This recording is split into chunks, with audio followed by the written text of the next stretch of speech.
Assalamualaikum.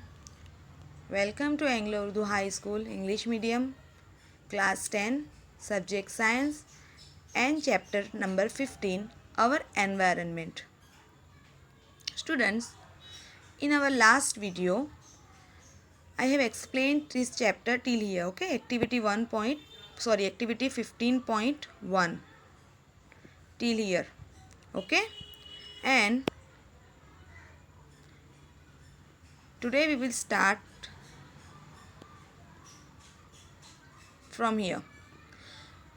In our last session, I have explained you that you want to make any aquarium. Okay, you might have seen an aquarium. Okay, then हमने बोला था कि चलो हम उसको एक design करने की ट्राई करते हैं. So what are the things that we need to keep in mind, okay, when we create an aquarium. So the fish would need a free space for swimming, water, oxygen and food. Okay, these all things are very compulsory to keep in our mind when we create an aquarium. तो हमको ये सारी चीज़ें बहुत अच्छे से याद रखनी होगी जब हम एक्वेरियम अगर बनाना चाहेंगे. And we can provide oxygen through an oxygen pump and fish food which is available in the market. हमको अच्छे से ऑक्सीजन पम्प मिलेंगे. ठीक है, जो फूड होता है फिश का वो हमको मार्केट में अवेलेबल हो जाता है. Okay, now if we add few aquatic plants and animals, it can become a self sustaining system. अगर अभी हम उसमें क्या करेंगे बेटा, देखो अभी हमने एक्वेरियम के लिए रेडी कोई एक पोर्ट लिया हुआ है. ठीक है, उसमें हमने थोड़ी सी फिश नाखी है, तो ऑक्सीजन पंप हमने डाल दिया हुआ है. बाद में हमने थोड़ा सा फूड भी लेकर रखा हुआ है, जो फूड हम उसको फिश को खिलाने वाले हैं. Now if we add a few aquatic plants, जो प्लांट्स हम एक्वेरियम में रख सकते हैं, ठीक है, उसे जो पानी में रह सकते हैं, aquatic plants and animals, it can become a self sustaining system. अगर हम इस तरीके का पूरा एक्वेरियम अगर हम रेडी करते हैं, then it become a self sustaining system. वो हमने खुद ने self system, okay, sustaining system हमने खुद ने बनाई हुई है. ओके, नेचुरली वो नहीं है. जैसे कि हमने यहाँ पर देखा था, जो ये ह्यूमन मेड है, आर्टिफिशियल जिसको बोलते हैं, ठीक है, उसी तरह यहाँ पर आर्टिफिशियल ह्यूमन मेड एक सस्टेनिंग सिस्टम बनेगा, जिसको हम बोलेंगे सेल्फ सस्टेनिंग सिस्टम. तो वो उस तरीके का एक सस्टेनिंग सिस्टम हो जाएगा. Can you think how this happen? An aquarium is an example of a human made ecosystem. देखो अभी ये हमने जो एक सेल्फ सस्टेनिंग सिस्टम एक रेडी किया हुआ है, जैसे कि हमने एक बड़ा सा टैंक लिया हुआ है, उसमें we have added water in it and then we put fish in it. Then उसमें हमने ऑक्सीजन पंप रखा हुआ है, उसके बाद हमने थोड़ा सा फूड दिया हुआ है फिश को. Now okay, we will add few aquatic plants and animals in it. तो ये सारी चीज़ें जो हमने रेडी की हुई है, उसकी वजह से क्या बना, सेल्फ सस्टेनिंग सिस्टम बना. और ये जो सिस्टम बना हुआ है, ये सिस्टम किसका एग्जाम्पल दे रहा है? Human made ecosystem. हमने एक ह्यूमन मेड इकोसिस्टम को एक टैंक से हमने उसको एग्जाम्पल उसका हमने दिया हुआ है. Now we leave the aquarium as such after we set it up. Why does it have to be cleaned once in a while? Do we have to clean ponds or lakes in the same manner? Why or why not? तो हमको अब ये देखना है बेटा कि हमको ये जो एक्वेरियम है वो हमको ऐसे ही रहने देना है जब तक रखेंगे तब तक, या तो फिर उसको ओके कभी कभी साफ़ भी करना होगा उसको. क्या हमको इसी तरह से जो हमारे पॉन्ड्स और जो लेक होते हैं, तालाब होते हैं, ठीक है, तो पॉन्ड्स और लेक जो होते हैं, क्या हमको यही तरीके से इसी मैनर में, ओके, इन सेम मैनर हमको वो भी क्लीन करना चाहिए? ओके, क्यों करना चाहिए इस तरीके से, ओके, और क्यों नहीं करना चाहिए? सो हियर आपको आपके खुद के आंसर्स लिखने हैं कि अगर आप एक्वेरियम बनाते हो then you need to clean it okay once in a while, or do we have to clean ponds or lakes in the summer same manner? Why or why not? Then here we have seen in earlier classes that organisms can be grouped as producers, consumers and decomposers according to the manner in which they obtain their substance from the environment.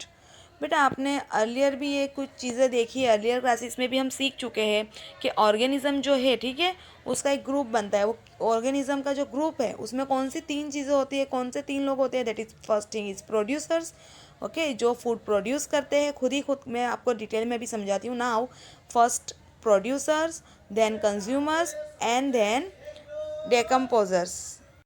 वो environment से अपना substance okay किस तरीके से obtain करते हैं, उस manner में उनके 3 पार्ट किए हुए हैं, that is producer, consumers and decomposers.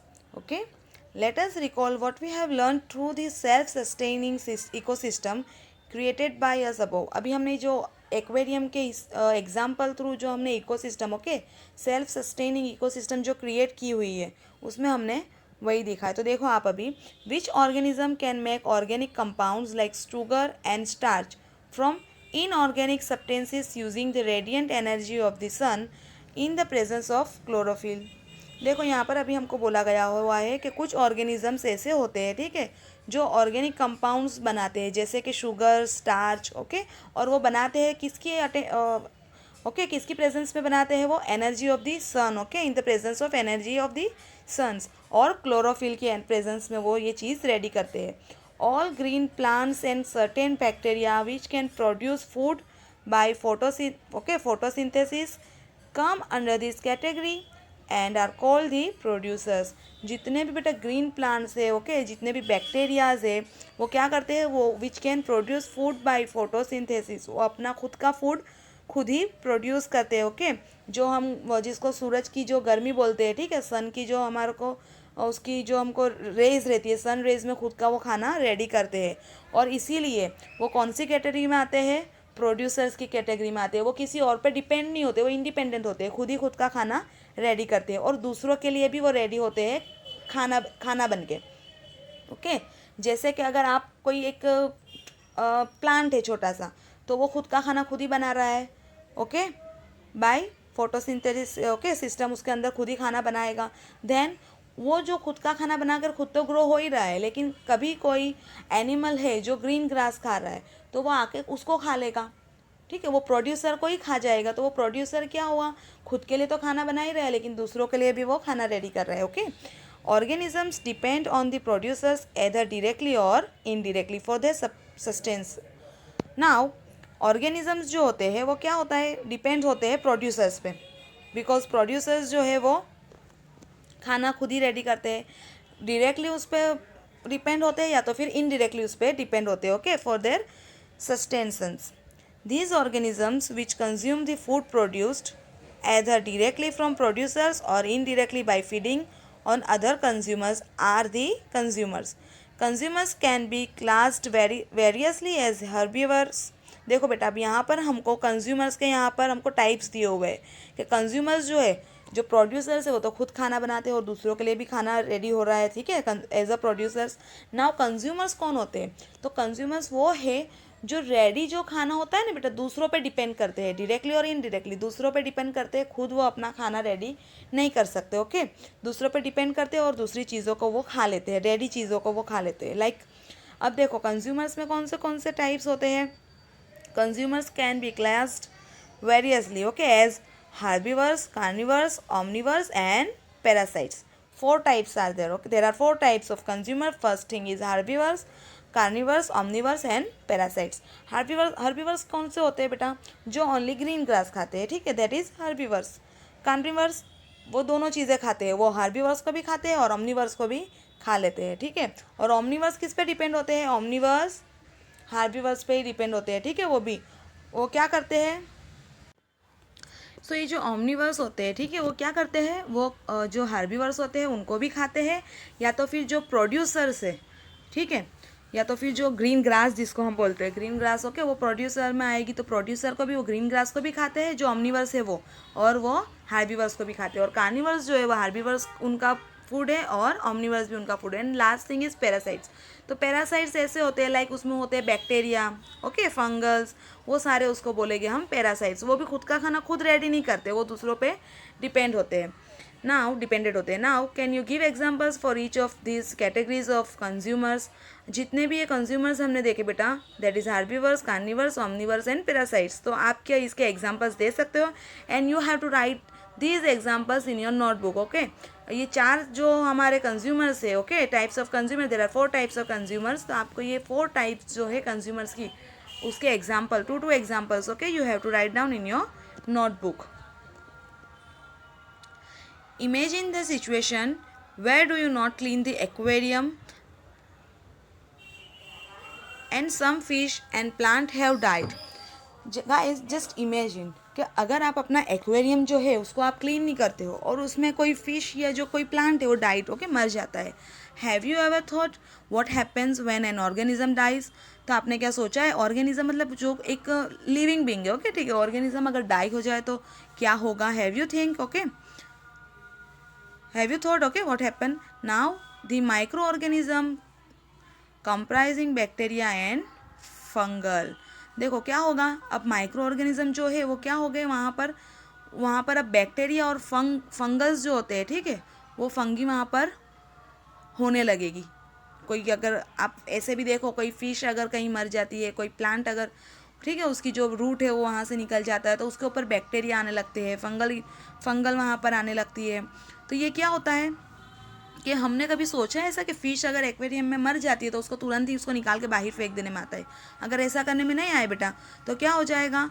Micro organism जो होते हैं ना वो कंप्रीजिंग बैक्टीरिया, ओके, कंप्रीजिंग बैक्टीरिया को कंप्रीज करते हैं और फंगी को कंप्रीज करते हैं। Now break down the dead remains and waste products of organisms. और जो वेस्ट प्रोडक्ट हो जाती है अब ऑर्गेनिजम्स की, जो डाइड हो गए, ठीक है, उनको क्या हो जाता है? उसको ब्रेक डाउन करते हैं। These microorganisms are the decomposers as they break down the complex organic substances into simple inorganic substances that go into the soil and are used up once more by the plants. अभी देखो कभी ऐसा होता है कि ये सारी चीज़ें सॉइल में जाने के बाद वो सारी चीज़ें सॉइल में चली जाती है, ठीक है, रेती में, मिट्टी में दब जाती है। तो उसका यूज़ क्या होता है? हमको लगता है वो मिट्टी में दब गए, दैट इज़ इनफ। नो, अगर कोई प्लांट ग्रो कर रहा है तो वो प्लांट उसके अंदर जो रह गया है, ठीक है, उसके अंदर जो कोई बैक्टीरिया है तो वो बैक्टीरिया प्लांट जो है वो बैक्टीरिया के थ्रू क्या होता है? ज़्यादा अच्छे से ग्रो होता है। जैसे कि हम देखते हैं ज़मीन में जो कुछ फार्मर्स होते हैं वो अलग अलग तरीके के, ठीक है, बैक्टीरियाज, कुछ अलग अलग तरीके केमिकल्स डालते हैं, खातर जिसको बोलते हैं, ठीक है, बहुत अलग अलग तरीके के वो मिलते हैं। तो उससे क्या होता है? जो प्लांट्स होते हैं वो बहुत अच्छे से ग्रोइंग अप होते हैं। सो हियर वो क्या हो गए? वो प्लांट को बहुत अच्छे से ग्रो होने में हेल्प करेंगे। What will happen to the garbage and dead animals and plants in their absence?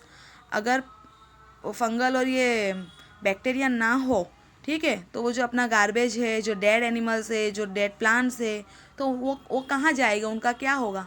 Bacteria अगर ना हो तो, ठीक है ना, माइक्रो ऑर्गेनिजम्स ना हो तो। So here will the natural replenishment of the soil take place even if decomposers are not there? ठीक है, क्या वहाँ पर नेचुरल रिप्लेनिशमेंट होगी अगर सॉइल में, ठीक है, वो उसकी प्लेस ले लेगी even if decomposers are not there? अगर जो हमारे डीकम्पोजर्स है वो वहाँ पे नहीं होते तो क्या वो सॉइल होके उसकी टेक प्लेस होगी या नहीं होगी? That is question for you. आपको इसका आंसर फाइंड आउट करना है। Now we will stop here guys in our. So आपको बहुत अच्छे से ये explanation, I think hope you all have understood this explanation and understood this chapter also. So guys, please watch this video, understand it, okay? Allah Hafiz.